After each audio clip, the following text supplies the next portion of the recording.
Sekarang keputusannya bagaimana? Apa kita mau menginap di desa ini? Sebaiknya kita semua menginap di desa. Tapi seolah kita tidak saling mengenal. Itu juga bagus. Besok pagi, aku menunggu kalian di pasar desa.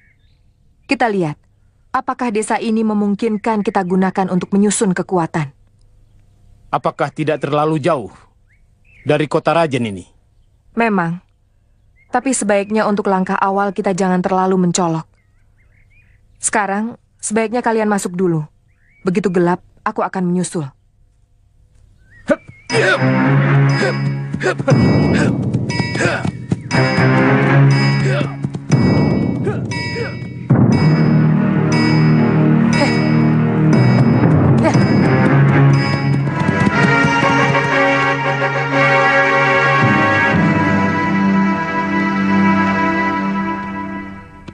Kakang Jana Jelung dan Sudra Palong lari, Guru. Juga tamu wanita itu. Sudah lama Sudra Palong ingin turun gunung. Tapi tidak pernah saya izinkan. Karena niatnya bukan untuk membela yang lemah. Tapi mau bergabung dengan Tong Bajil. Kalian tahu apa yang dilakukan Tong Bajil selama ini? Terus terang masih samar, Guru. Tapi dari Kakang Sudra Palong, kami mendengar bahwa Kakang Tong Bajil pernah menjadi orang kepercayaan Prabu Jaya Katuang. Yang tampak memang seperti itu. Karena selalu runtang-rantung. Dengan Pati Kebo Mundarang dan petinggi gelang-gelang. Tapi sebenarnya Tong Bajil dan gendaknya yang semalam kemari itu hanyalah orang sewaan untuk mengacau, meresahkan, dan menakut-nakuti rakyat. Mereka mendapatkan bayaran dan juga sandang papan yang melimpah ruah. Tapi tetap dia bukan siapa-siapa. Dia tetap manusia kerdil, berjiwa rampok. Terbukti setelah gelang-gelang atau Kediri dikalahkan Majapahit. Maka kembali naluri rampok Tong Bajil diumbar. Dia dengan anak buahnya menjadi rampok yang sangat ditakuti di kawasan Gunung Lamongan. Sampai akhirnya ditumpas oleh Arya Kamandanu, senopati dari Majapahit.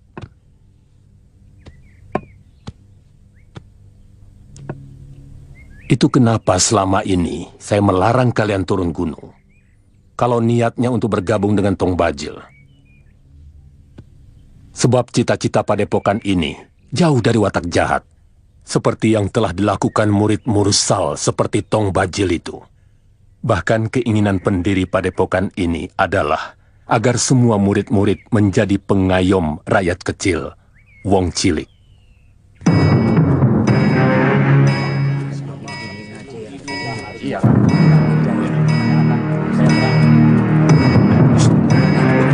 Jangan-jangan anak buah pendekar saya itu.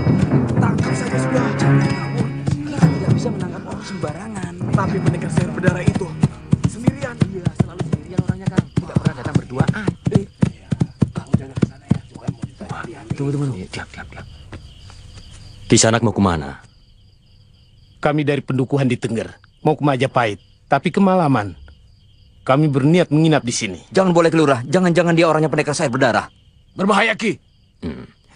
Begini Kisanak, sudah 3 hari desa ini dan beberapa desa yang lain di sekitar ini sedang terjadi rajapati.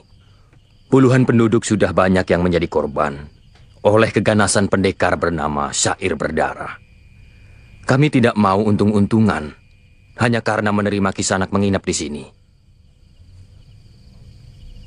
Tapi kami tidak ada sangkut paut dengan pendekar yang Kisanak sebutkan. Kami dari Tengger. Maaf Kisanak, kami tidak untung-untungan. Lalu di mana kami bisa menginap? Agak sulit Kisanak. Saya yakin di desa tetangga pun Kisanak akan mendapat kesulitan. Kami terpaksa berbuat seperti ini. Padahal sebelumnya desa Hanyiru ini selalu ramah kepada pendatang. Saya harap Kisanak bisa memahami apa yang sedang menimpa kami. Berapa lama desa berikutnya bisa kami tempuh? Sepertinya percuma Kisanak. Seluruh desa di sekitar Gunung Kawi ini untuk sementara tidak akan menerima orang asing menginap. Terima kasih, Ki. Ayo, Jelung. Ayo.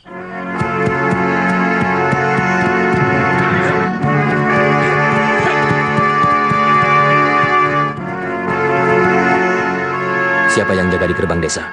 Sudah berangkat, Ki Lurah. Ada 7 orang. Kenapa kedua orang itu bisa masuk ke sini? Mungkin mereka lewat sawah. Biasanya kalau mau ke gerbang desa, kami memang selalu memeriksa sekitar pinggir desa.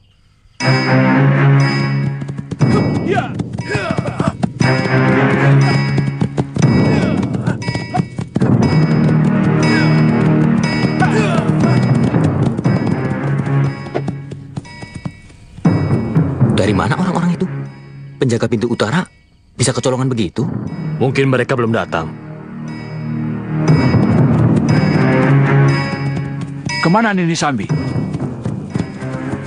Kita lupa membicarakan kalau terjadi hal seperti ini. Jadi, Kita menginap di dalam hutan. Besok pagi kita temuin ini Sambi di pasar desa. Kita cari tempat yang sedikit terbuka. Rembulan timbul tenggelam tiap malam, tapi mataku nyalang sepanjang zaman, karena sekejap lelap adalah datangnya mimpi busuk yang mendera jiwaku.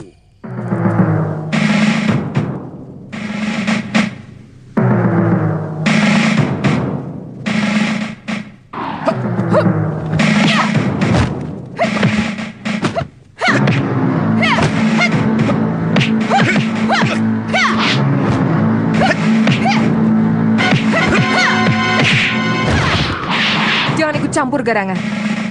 Aku ingin melumatkan orang ini dengan tanganku sendiri. Jumawa.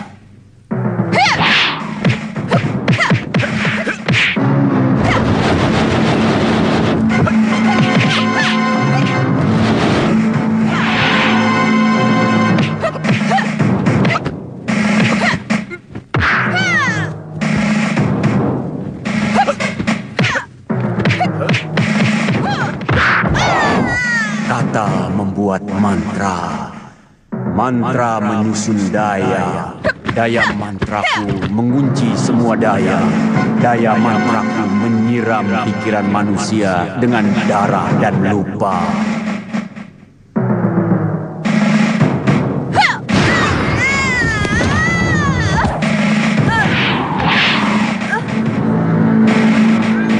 Pendekar gendeng itu lagi. Bahaya. Tapi apa mungkin dia masih mengenaliku dengan penampilanku seperti ini?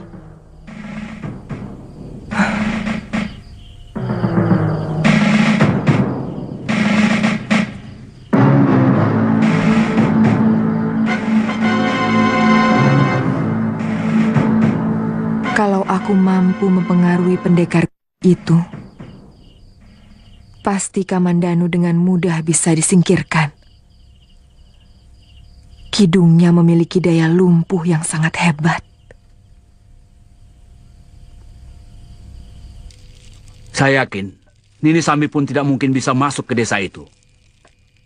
Jangan-jangan dia menginap di dalam hutan ini. Mungkin untuk seorang wanita, perlakuan penduduk desa akan berbeda. Biasanya mereka akan kasihan dan membiarkan ini Dewi menginap. Meskipun barangkali dengan pengawasan yang ketat. Mudah-mudahan begitu, tapi kita berpapasan.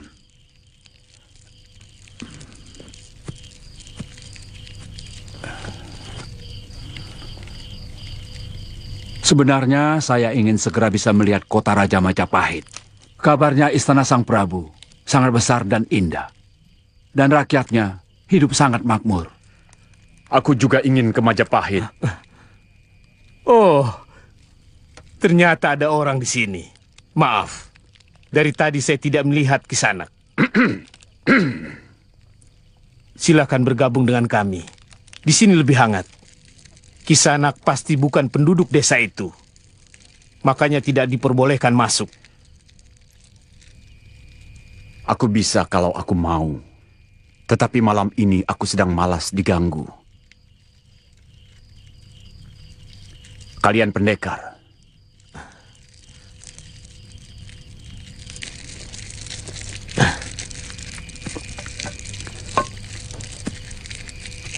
Kami pengembara. Sebenarnya mau menginap di desa itu, tapi tidak boleh. Karena baru saja desa itu terkena Rajapati oleh seorang penjahat yang sangat kejam. Jangan mudah percaya omongan orang. Mungkin penduduk desa itu yang jahat. Buktinya kalian orang baik-baik tetap diusir. Bukankah mencurigai orang yang tidak bersalah adalah kejahatan? Sebenarnya memang begitu. Kalian mau ke Majapahit? Betul. Ada keperluan apa? Kalau boleh saya tahu. Hanya sekedar ingin tahu. Katanya negeri itu semakin maju. Kisanak sendiri? Mencari seorang musuh bebuyutanku yang telah menghancurkan seluruh hidupku. Namanya Arya Kamandanu. Kelihatannya kita memiliki tujuan yang sama. Kalian juga mencari Arya Kamandanu? Iya.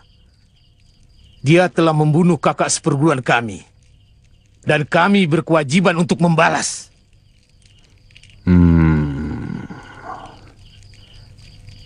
Kalian telah berbohong kepadaku.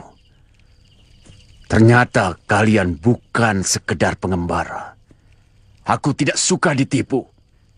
Sepanjang pengembaraanku sudah puluhan orang yang kubunuh karena berani membohongiku. Kalian harus melawanku. Kalau kami menolak, tidak ada yang mampu menolak kata-kataku.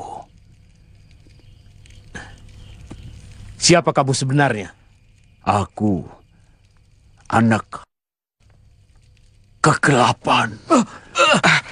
Pendekar sayur berdarah. Lahir Dia Rajapati itu. Hati-hati, dari Jelung. dendam. Dia bukan dan orang sembarangan. kemarahan yang mendekam dalam rahim kenistaan berlaksa warsa.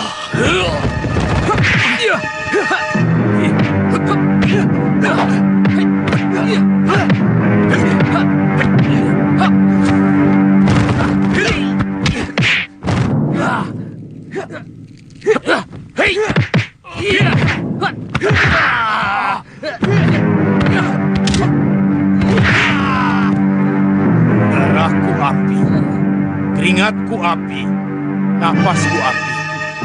Semua keringatku api. Api gunung, api langit, api bumi, segara geni. Ya!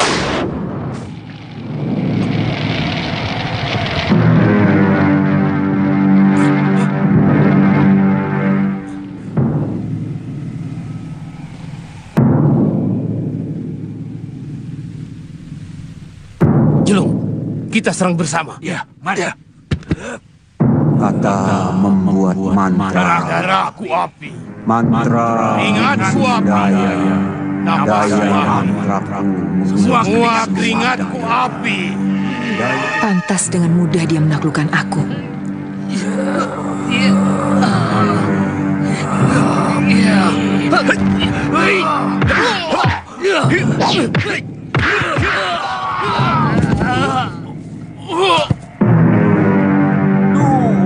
Pukul, tidak bosan-bosannya kau menyiksaku, Dewa. Setiap mataku terbuka, kau siramkan api neraka dalam kehidupan yang masih fana. Inikah siksa dunia yang kau timpakan kepadaku?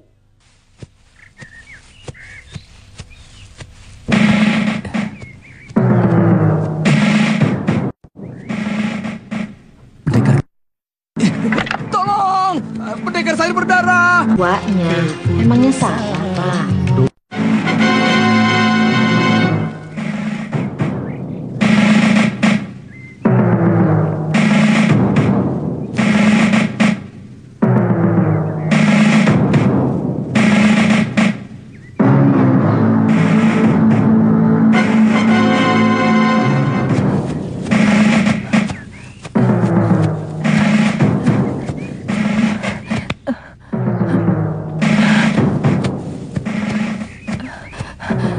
Tolong Kisanak. Saya mau dibunuh orang-orang desa itu.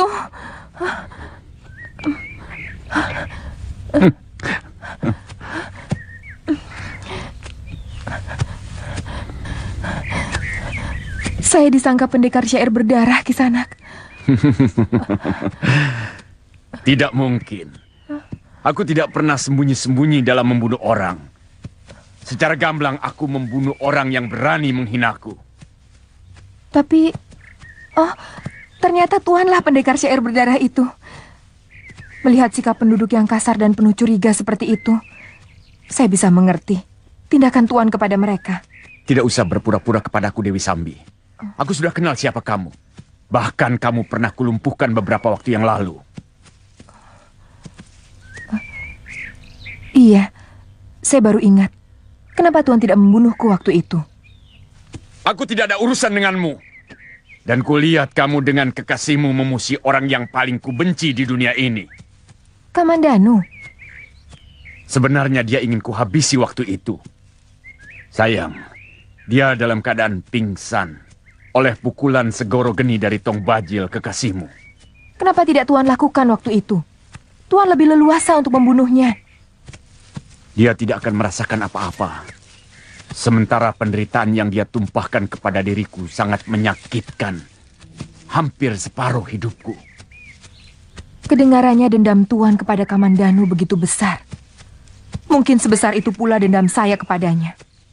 Dia telah membunuh kekasih saya beberapa pekan sesudah kejadian itu. Jangan coba-coba kau menyentuh dia, Sambi. Bahkan Dewata pun akan kulawan kalau dia berani menyentuhnya. Akulah yang berhak membunuh itu. Izinkanlah saya ikut menyaksikan pendekar Jumawa itu tewas di tangan Tuan. Saya cukup puas, walaupun hanya menyaksikan kematiannya.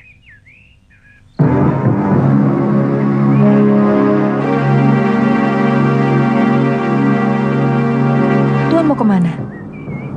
Bukan urusanmu.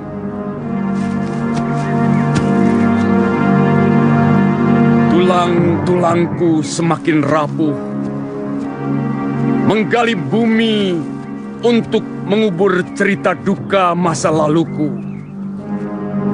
Tahun demi tahun, luka hati semakin membusuk menyuburkan dendamku, menggumpal amarahku.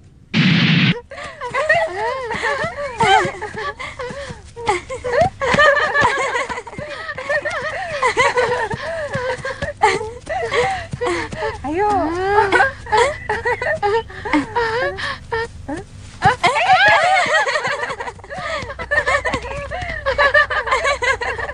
Tanca, itu yang perempuan sama anak laki-laki itu putra-putri Gusti Prabu. Yang putri cantik ya? Saya takut ketahuan, Panji. Ah, tidak apa-apa. Aku sering mengintip di sini. Hei! Lagi-lagi kamu malah bawa teman menjaga. Tangkap anak itu.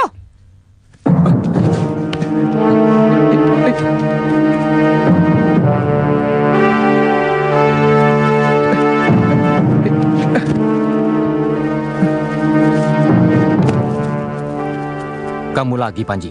Yang satu ini siapa? Ini Ratanca. Biar masih muda begini, tapi dia tabib hebat. Dia tabib pribadi Gusti Halayuda. Kali ini saya tidak bisa mengampuni kamu.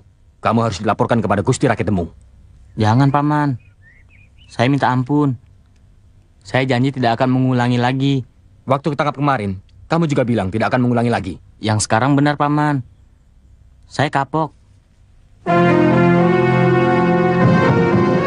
Berapa kali Paman sudah bilang, masuk daerah keputren itu dilarang.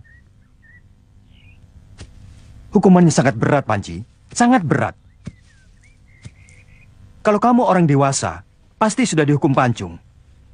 Ada apa sebenarnya? Sepertinya kamu sengaja mau mempermalukan dan merusak nama pamanmu sendiri. Kamu tahu akibat perbuatanmu. Sudah beberapa kali paman ditegur oleh Gusti Pati. Bahkan oleh Gusti Prabu sendiri.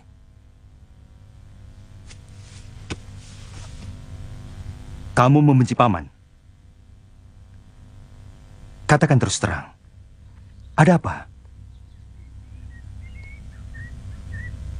Maafkan Panji, Paman. Sebenarnya, Panji hanya ingin melihat putra-putri Gusti Prabu. Pakaiannya bagus-bagus. Kenapa?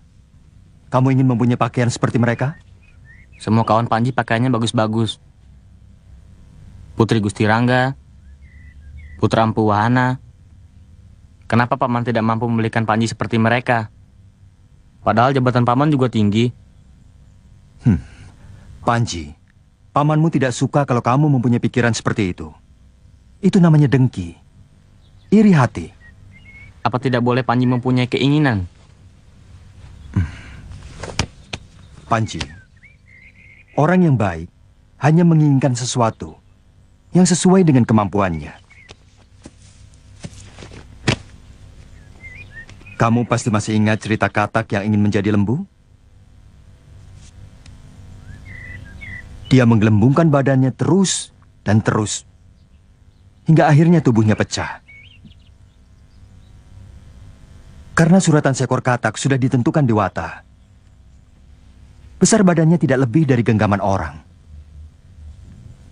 Maafkan Panji, Paman. Panji, Paman selalu memikirkan kamu. Kalau Paman mendapat rezeki yang baik, pasti kamu Paman belikan pakaian dan kuda yang bagus. Supaya kamu tidak malu bergaul dengan kawan-kawanmu. Harum tanahmu tersiram gerimis, semerbak sampai di sisi Kurawan, di mana seluruh kenangan kusimpan di ujung-ujung bunga rumput dan ilalang.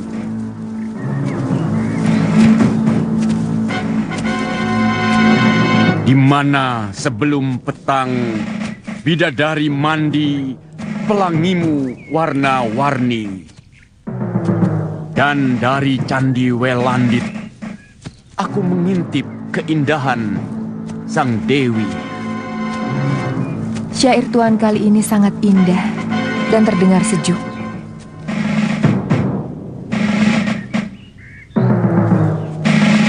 Tabir pelangi di langit Kurawan,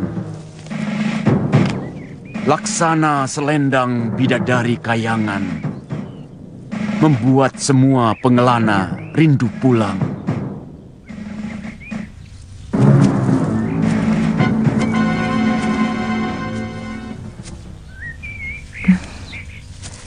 Kelihatannya desa itu memiliki kesan tersendiri di hati Tuan.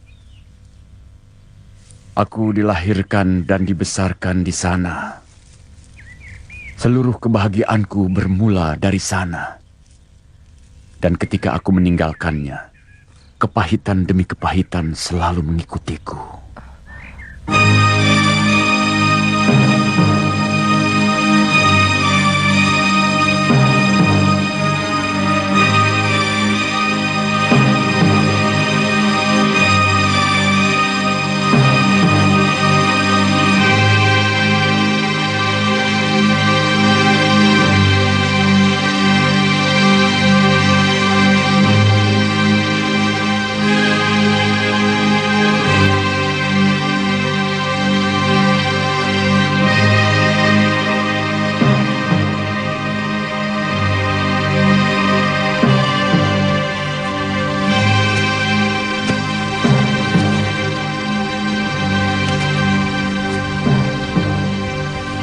Rumah ini lambang kebahagiaanku.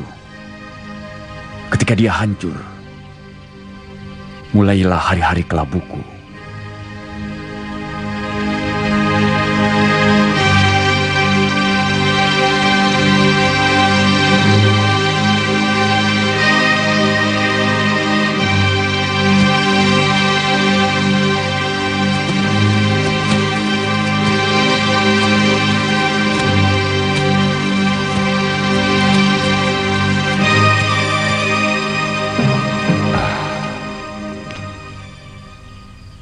Kamu yakin yang kamu saksikan?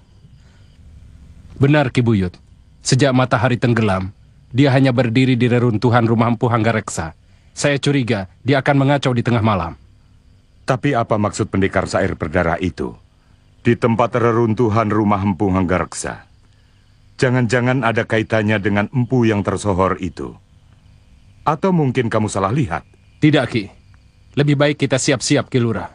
Jangan sampai kejadian seperti di Desa Hanyiru, Hambal, dan Desa Waru menimpa Kurawan. Jagabaya, siapkan seluruh pemuda. Kita kepung Rajapati itu. Baik, Ki Lurah.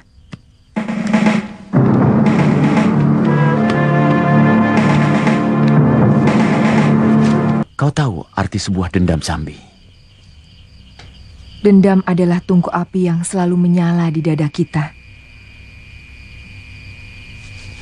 Meski tidak tampak dari luar, tapi dia selalu memanaskan pikiran dan rasa kita, kemanapun kaki kita melangkah. Di dalam tidur dia memanaskan mimpi. Bila terjaga, dia memanaskan hati. Membuat hidup kita menjadi gelisah dan resah. Ya. Seorang yang dikendalikan dendam membutuhkan telaga dengan air yang melimpah ruah untuk memadamkannya, meski belum tentu bisa menghilangkannya. Aku setuju dengan pendapatmu. Dendam adalah api neraka yang menyala di hati dan pikiran kita.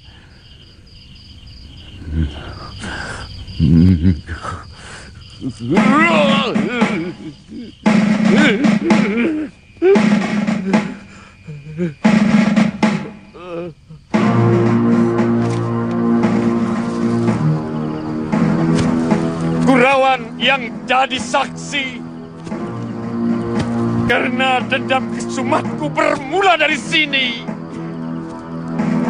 Panas api-apinya memanggang kalpuku, terbakar habis. Seluruh dadaku penuh bara yang menyala, tidak akan padam meski disiram dengan seluruh air telaga. Hanya genangan darah yang mampu meredam, meski tidak akan membuat padam. Mahayapada, akan kulumuri wajahmu dengan kematian dalam nafasku, kematian di setiap langkahku. Domukulo. Hei Sarkam, jangan lari, pengecut! Itu orangnya, Ki Buyut.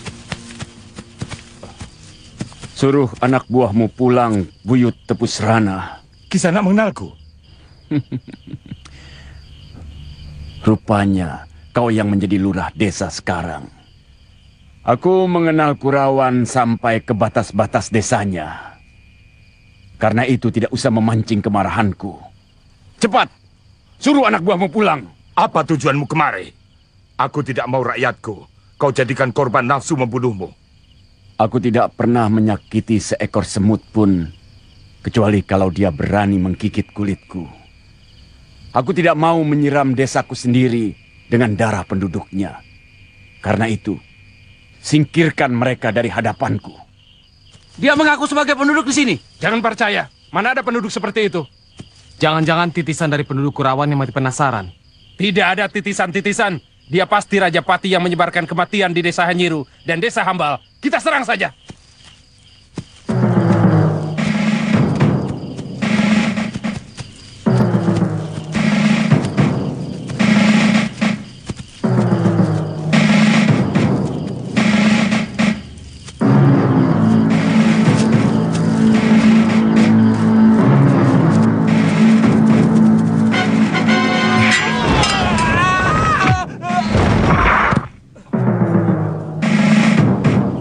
Aku tidak bertanggung jawab kalau rakyatmu akan mati semua, Ki Buyut.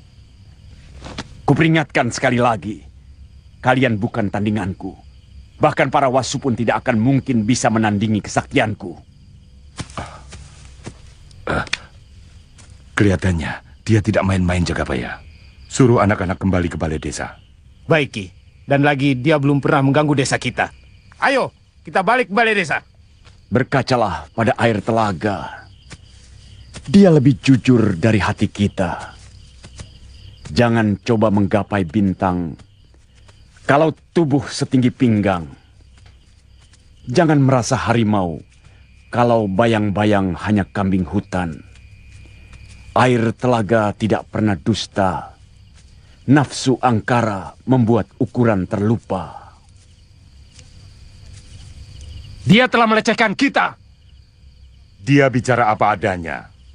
Kita memang sekawanan domba yang merasa menjadi kawanan serigala. Lihat dia, sama sekali belum mengeluarkan ilmunya. Tapi tubuh kalian sudah terpental. Tapi bagaimana kalau dia ternyata menjadi Raja Pati bagi kita? Kalau dia mau, saya yakin di sini sudah banjir darah. Yang aneh, dia merasa sangat mengenal dengan desa Kurawan ini. Dari caranya bicara, saya memang seperti pernah kenal dengan orang aneh itu. Iya, dulu kalau tidak salah putra Empu Hanggareksa ada yang suka membaca syair. Jangan-jangan dia. Buktinya dia ada di puing-puing rumah Empu Hanggareksa. Maksudmu, Arya Dwi Pangga? Tapi saya dengar, dia telah tewas terperosok ke dalam jurang Kalong. Waktu bertarung dengan adiknya sendiri. Jangan-jangan yang tadi itu hantunya, Ki. Lebih baik, suruh anak-anak kembali ke balai desa. Bahaya kalau kita cari perkara dengan dia. Iya, Ki.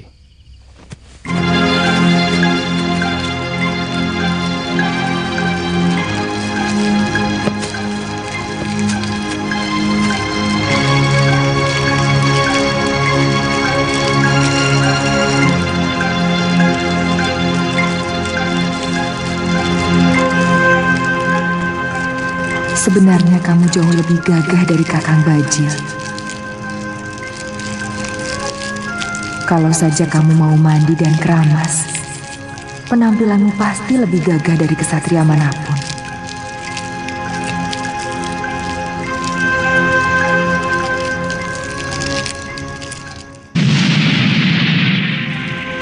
Tidak usah mengatur aku.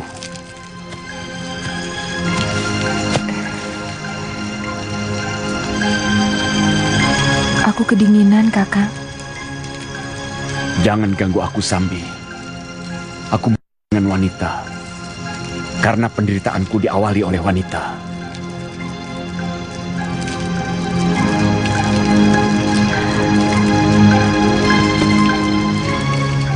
Aku mengagumimu, Kakang. Aku benar-benar takluk lahir batin. Jangan paksa aku menumpahkan darahmu, Sambi. Seharusnya kau berterima kasih padaku, karena kau kubolehkan mengikuti langkahku.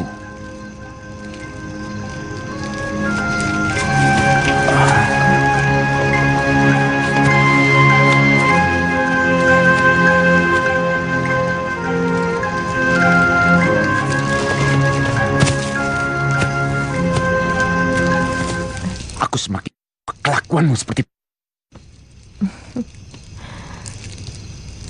Tuan benar-benar manusia sombong. Apa sebenarnya Tuan tidak cukup jantan menghadapi seorang wanita? Kalau aku mau, 1000 bidadari bisa kupetik hanya dengan sepotong syair. Rupanya kamu belum kenal siapa Arya Dwi Pangga. Aku peringatkan sekali lagi, kalau berani kamu menggodaku, kubunuh kau. Maafkan saya. Tuan benar-benar lelaki batu. Jangan salahkan saya. Kalau semakin mengagumi Tuan.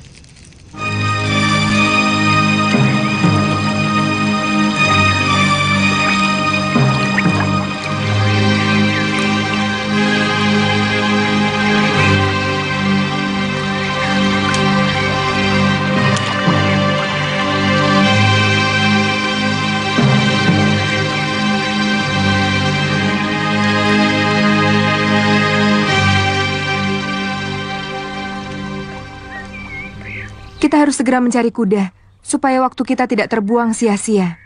Dekat tempat sini ada sebuah desa. Aku peringatkan sekali lagi, kamu tidak usah mengatur aku. Kalau kamu masih mau mengikuti aku, ikuti saja apa yang kulakukan.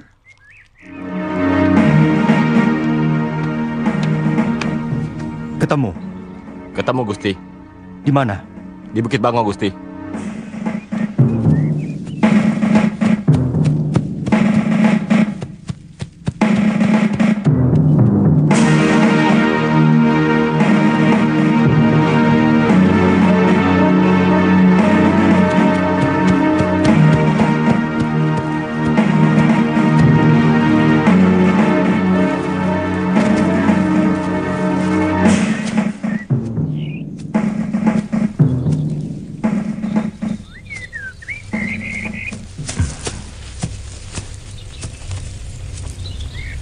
Panji. Paman. Kamu sudah mulai berani menyembunyikan suatu persoalan dari pamanmu, Panji? Maafkan Panji, Paman. Beberapa hari ini, Panji selalu mimpi didatangi ibu. Sebenarnya, Panji mau minta izin kepada Paman untuk pergi ke Manguntur. Nekar ke kuburan ibu. Oh. Pantas beberapa hari ini Paman lihat kamu selalu murung. Nanti Paman antar. Tapi Paman harus minta izin dulu pada Gusti Pati Nambi dan Rake Kanuruhan. Panji tidak mau merepotkan Paman. Kalau diizinkan, Panji mau pergi sendirian. Panji, Manguntur cukup jauh dari Majapahit. Dan arahnya tidak terlalu mudah untuk ditempuh. Apa Panji masih belum cukup dewasa untuk berlatih melihat dunia, Paman? Sebenarnya Panji malu, masih saja diperlakukan seperti anak kecil.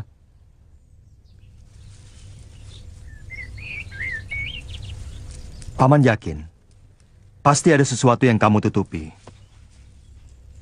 Kamu mau bicara lebih terus terang lagi pada pamanmu, Panji? Paman tidak marah kalau Panji mengatakan yang sebenarnya. Apa selama ini Paman pernah melarang kamu untuk bicara terus terang? Kamu sendiri yang akhir-akhir ini sering tidak mau berterus terang pada Paman. Terus terang, Panji merasakan sekarang Paman lebih memperhatikan Bibi Sakauni daripada Panji.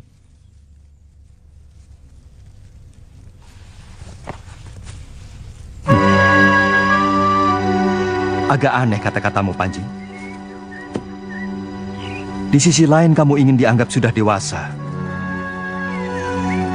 Tapi di sisi lainnya kamu ingin selalu diperhatikan. Itu semua hanya perasaanmu. Semuanya tidak ada yang berubah, baik Paman maupun Bibi Sakauni.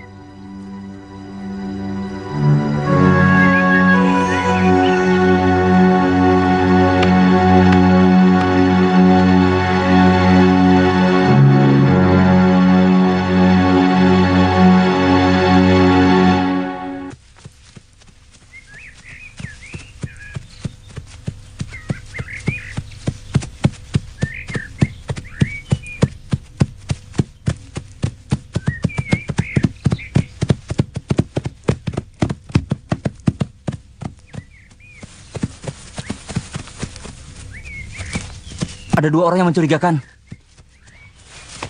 Dia berkuda ke arah timur kota. Apa yang kau curigai? Penampilannya agak aneh.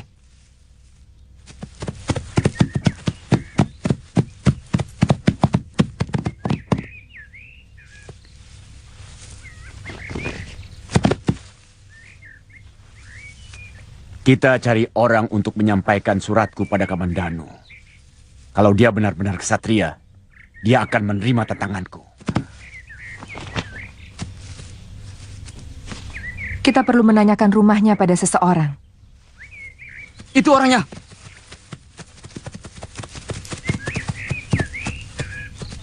Dari mana kalian?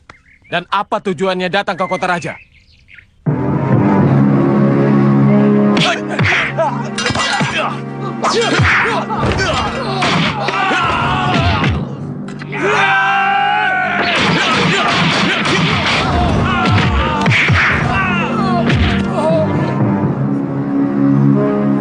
Berikan surat ini pada Kamandanu. Baik, Tuan. Kita lihat. Apa Kamandanu berani menjawab tantanganku?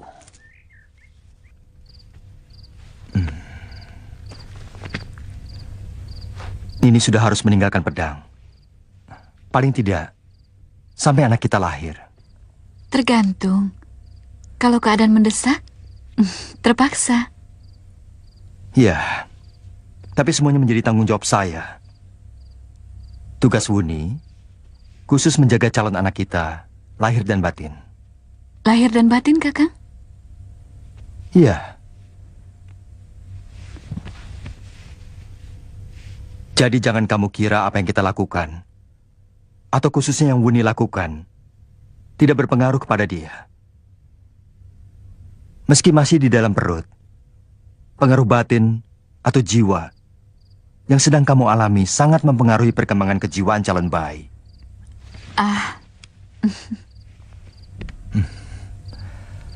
Saya pernah menerima nasihat dari seorang ajar bahwa getaran jiwa seorang calon ibu yang sedang mengandung sangat mempengaruhi calon anaknya. Kalau sang ibu pemurung, anaknya nanti akan menjadi pemurung. Kalau sering marah-marah, maka anaknya nanti pun akan menjadi manusia pemarah.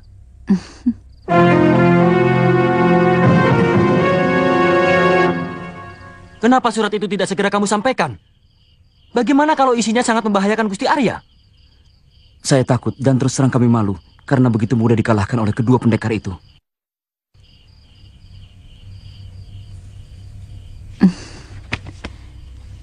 Akhir-akhir ini, saya ingin selalu dengan Kakang. Terkadang, kalau Kakang sedang sibuk di Kedaton, rasanya ingin sekali menyusul. Hawa orang sedang mengandung, seperti itu. Tapi jangan diikuti. Kita harus tetap biasa-biasa saja. Kelihatannya Kakang akan semakin sibuk. Banyak laporan dari daerah bahwa ada Rajapati yang membuat petaka kematian dan sangat meresahkan penduduk. Tugas itu tidak harus untuk Kakang. Banyak pendekar dan senopati yang mumpuni di Majapahit ini. Saya tidak bisa menolak sebuah tugas. Bagaimana kalau kita tangani bersama seperti dulu? Siapa? Maaf, Gusti Arya. Ada surat untuk Gusti.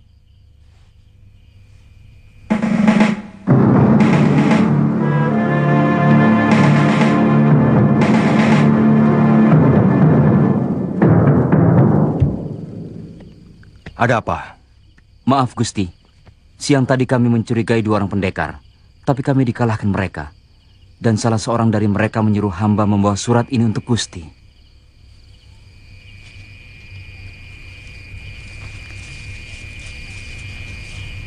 Kamandanu, kalau kamu benar-benar seorang kesatria, jawab tantanganku.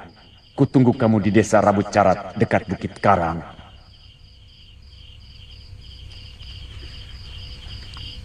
Kamu ingat orangnya seperti apa? Yang lelaki seperti orang, pakaiannya kucel dan bau. Rambutnya gimbal, sementara yang wanita seperti orang desa biasa. Kalian boleh pergi.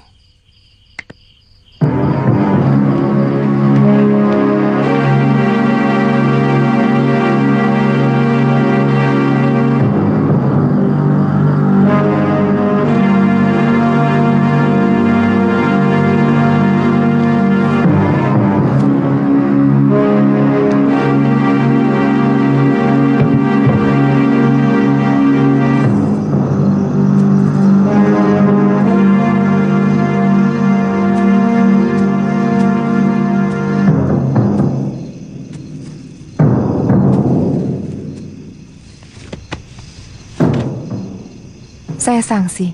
Apakah Kamandanu mau menanggapi tantangan Tuan? Kita tunggu sampai dia datang. Kalau dia benar-benar seorang kesatria, dia pasti datang. Kecuali kalau dia ternyata seorang pengecut. Bukan masalah kesatria atau pengecut. Tapi apakah Kamandanu itu mau menanggapi tantangan Tuan? Atau hanya dianggap angin lalu saja? Kamandanu itu bukan pendekar cepengan, Tuan. Dia memiliki pedang pusaka yang luar biasa hebat. Dan juga memiliki ajian seipi angin yang juga luar biasa. Belum lagi jurus-jurus yang lain yang benar-benar luar biasa. Seperti gerak naga bumi yang begitu kuat dan lincah. Kalau dia ternyata seorang pengecut, aku akan kembali ke Majapahit dan akan aku obrak-abrik negeri itu sampai Kamandanu muncul dari persembunyiannya. Itu sangat berbahaya, Tuan. Majapahit gudangnya orang sakti. Aku tidak pernah minta pendapatmu, Sambi.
Kata membuat mantra.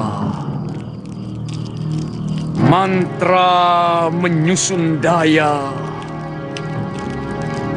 Daya mantraku memanggil semua. Bawa musuh abadiku datang bersama Ambun. Akan kulumuri tubuhnya dengan yang kutoreh. Dengan sepasang pedangku. Kematian adalah kidung indah dalam hidupku. Kematian tercium di ujung pedangku. Kubeberkan dosa pada setiap tetes darahmu. Sembari kusiramkan api neraka ke sekujur tubuhmu.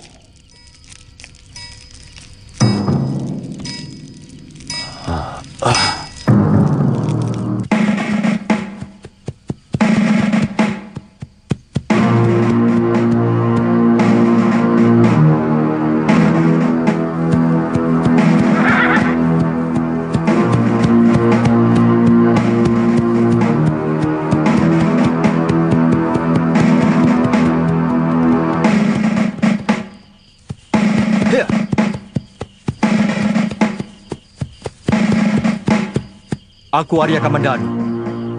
Kalian yang menantangku. Ternyata kamu memang punya cukup nyali. Sambi, ternyata kamu di belakang semua ini. Matamu tajam, Kamandanu. Menyesal aku mengampuni kamu waktu itu. Sekarang siapa yang menjadi pelindungmu? Aku yang menantangmu. Aku yang menggumpalkan dendam menggunung dalam dadaku.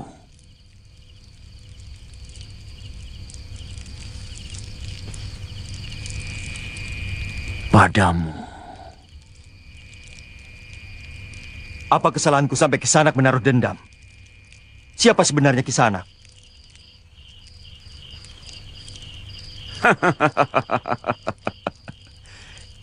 Kamu akan tahu siapa aku ketika nyawamu sudah hampir lepas dari tubuhmu.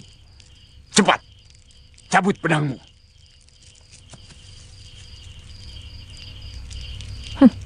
Tuan sudah mendengar tantangannya, bukan? Atau Tuan kaget karena masih ada yang berani menantang Tuan? Ujar-ujar lama masih tetap berlaku, bahwa di atas langit masih ada langit.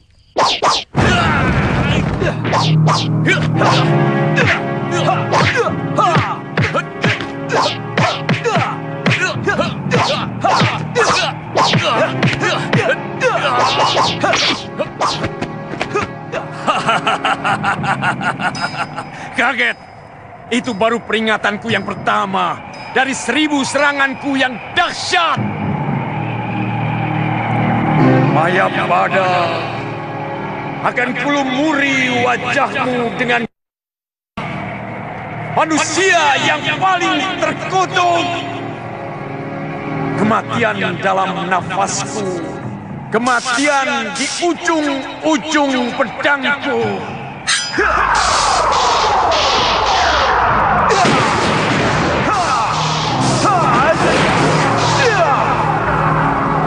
Kata membuat mantra. Mantra menyusun daya. Daya mantraku mengunci semua daya. Daya mantraku menyiram pikiran manusia.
Menghadapi dia.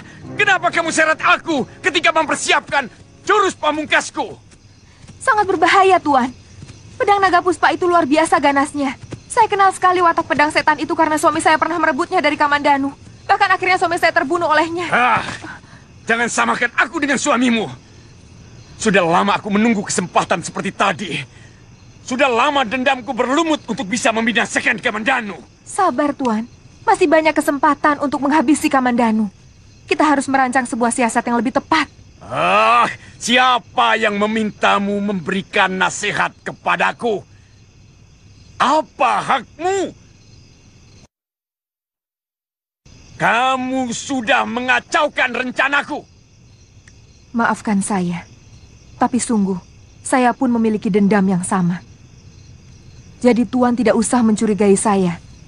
Saya akan berusaha keras untuk mencari siasat, untuk menjebak Kamandanu ke dalam kekuasaan Tuan untuk menghabisinya.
Dari mana, Kakang?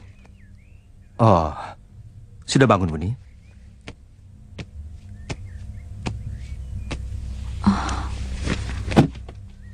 Lengan Kakang kenapa?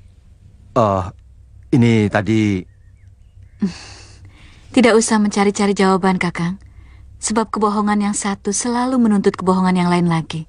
Pasti kamu akan merengek minta ikut. Saya tidak mau kalau anak kita sampai terganggu. Bagaimana kalau sampai keguguran misalnya? Apakah Nini mau? Pendekar mana yang menantang Kakang? Wuni masih ingat pasangan Putong Bajil? satu-satunya musuh yang tidak bisa saya lupakan. Perempuan berhati iblis itu. Saya menyesal, dulu kita ampuni dia. Dia bersama seorang pendekar yang cukup hebat dan agak aneh. Dia suka melantunkan syair, mengingatkan aku pada Kakang Dwi Pangga. Tapi dia telah tewas di dasar jurang Kalong. Ini jalan ke Jasun Wungkal. Apa Tuan mau ke sana? Apa urusanmu? Kemanapun tujuanku adalah urusanku sendiri. Aku tidak pernah menyuruhmu ikut. Malah aku kalau kau selalu mengikutiku. Bukan begitu, Tuan. Hampir semua orang di desa itu mengenalku. Aku takut mereka akan melaporkanku ke Majapahit. Itu bukan urusanku.